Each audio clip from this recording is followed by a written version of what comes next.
Hi, how are you? This topic is a pretty passionate thing of mine. I think about it often, where I've been and where I am now, and so I'd like to share that with you. If you want a good doctor, find one that allows you to take a predominant role in your disease management. First, your doctor should encourage you that your disease is real and legitimizes your suffering. Second, don't take a back seat to your role in the management of the disease.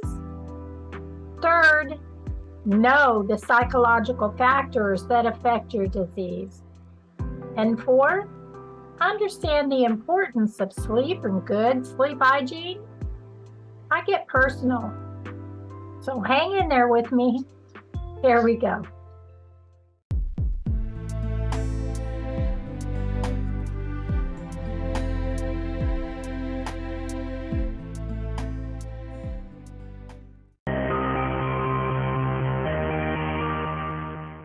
If your doctor isn't reassuring you that your fibromyalgia disease is real, it might be time to find a new one. I started with my family doctor, who sent me to a neurologist, who sent me to a rheumatologist. And after that first rheumatologist, I chose to leave and find a new one.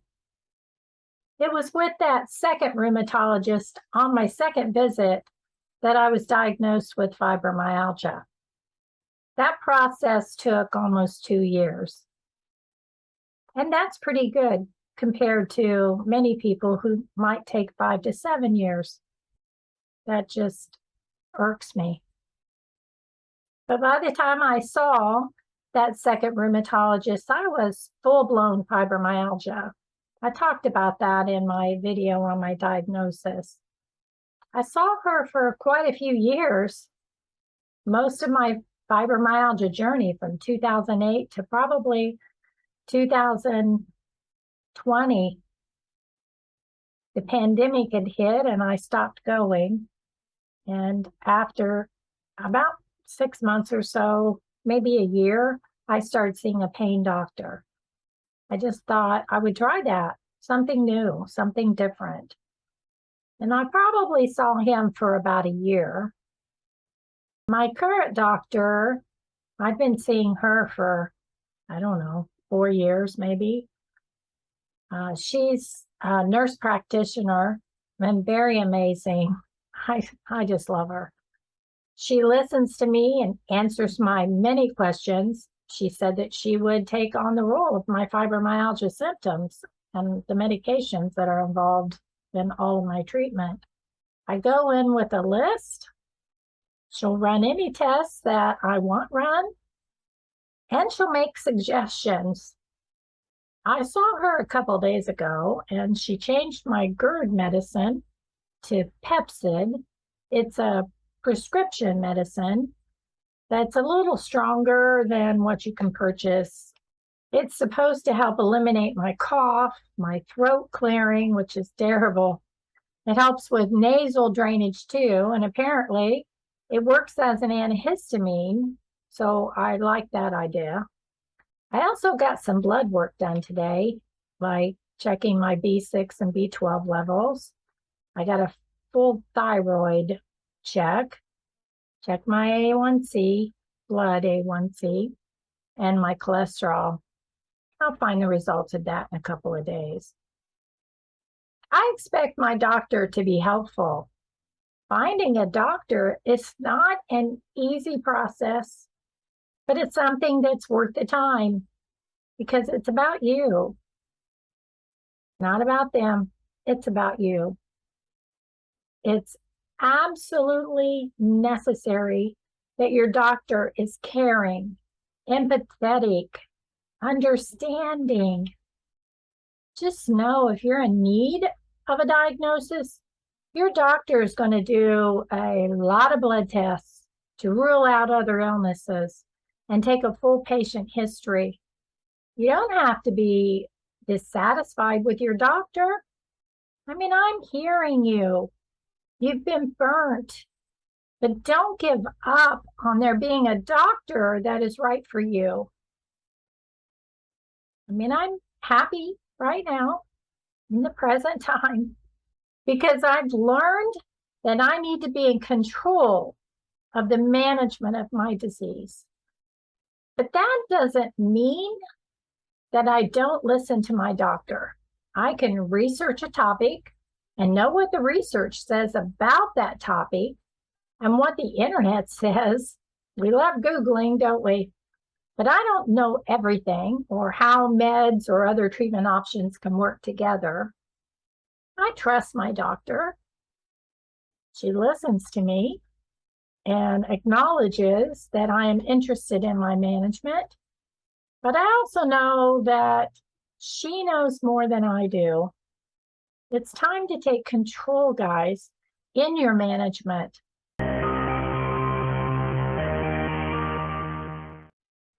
What do I mean by management? I mean, I'm talking about working on your sleep issues, getting to the root of what that problem is, search for answers if that's your issue. I'll go more into that in a moment. If I had had a test to determine if I had sleep apnea sooner, I wouldn't have lost a chunk of my eyesight a few years ago. I've learned to take things more seriously, listen to my body. She did treat my sleep problems with medication, but the first medication I took, I had a weird reaction to. It made me hyper instead of helping me sleep, so we switched that. Then your doctor will work on your pain and probably simultaneous to the sleep problems that you have. She'll probably want to send you to a physical therapist. I keep saying she because I've had female doctors. And that helped. Physical therapy in the beginning helped me learn ways to move properly. But after that, it was up to me. I think doctors expect us to take control of our management. When I have a few extra dollars, I love getting a massage. I haven't had one for, well, since before the pandemic, but I'd love to again, maybe soon. It helps me, but for some of you, I've heard you don't like it. You can explore other therapies like swimming, Tai Chi, acupuncture, or light aerobics, which I like on the occasion when I'm feeling good. But most importantly, you have to stretch. Keep those muscles stretched and not sit too long or stand too long. It's a balancing act. My husband bought me an elliptical for Christmas a couple years ago. I do that on occasion too. I get stronger each time I use it, but I'm kind of a wimp.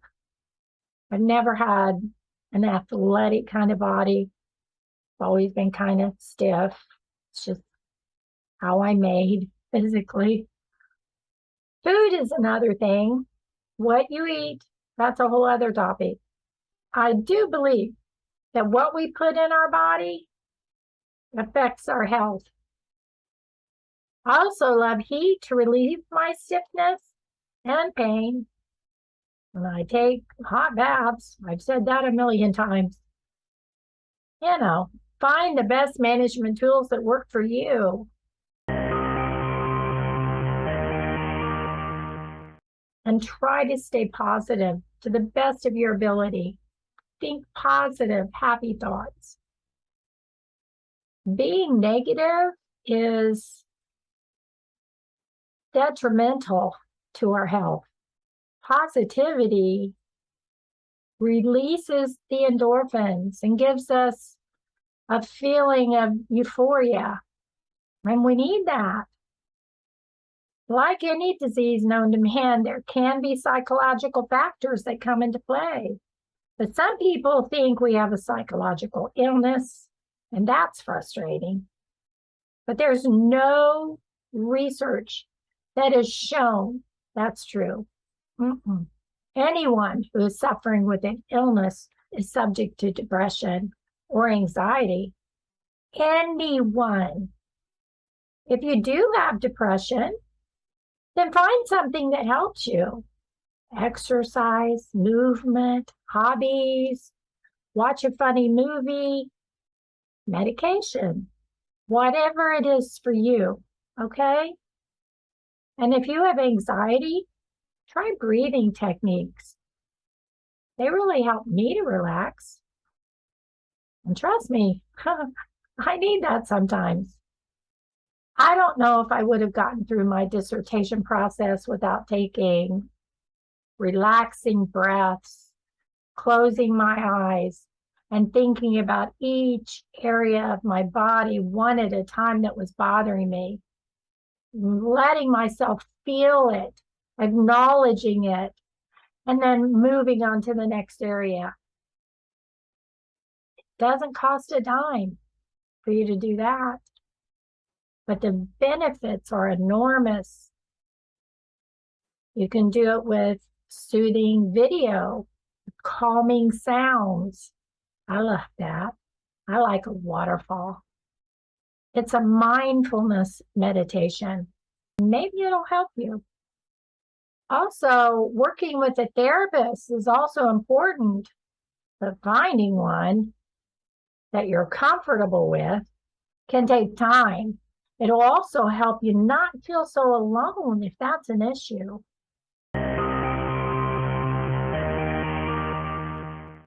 We need a healthy sleep hygiene, like going to bed, waking up at the same time, including the weekends. We need time for our bodies to recover from the day before and repair itself.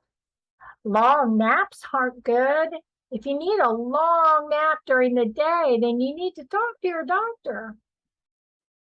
I'm not knowledgeable about chronic fatigue syndrome, though. I don't have that. I have fatigue. Everybody with fibromyalgia has fatigue. Chronic fatigue syndrome is another level. Their main symptom is fatigue, and then pain comes in second, or the opposite. It's our secondary system of fatigue. But if your fatigue is worse than your fibromyalgia on a daily basis, talk to your doctor.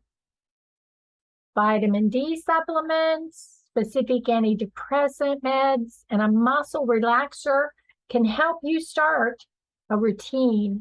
Talk to your doctor. I know I keep saying that, but I don't want you to give up. Don't give up. I mean, if you're tired all day, are you sleeping well at night? Something to think about.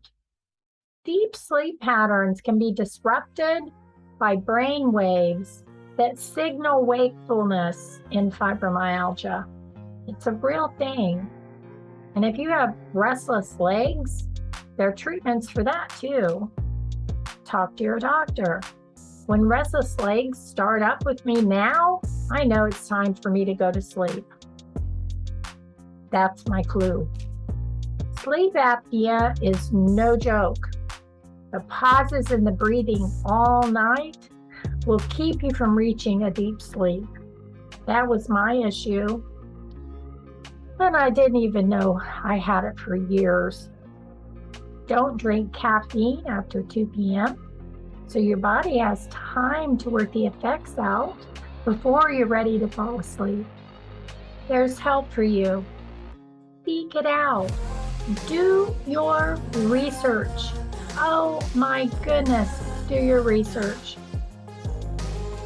And see what works for you. I send you gentle hugs and support. Love you.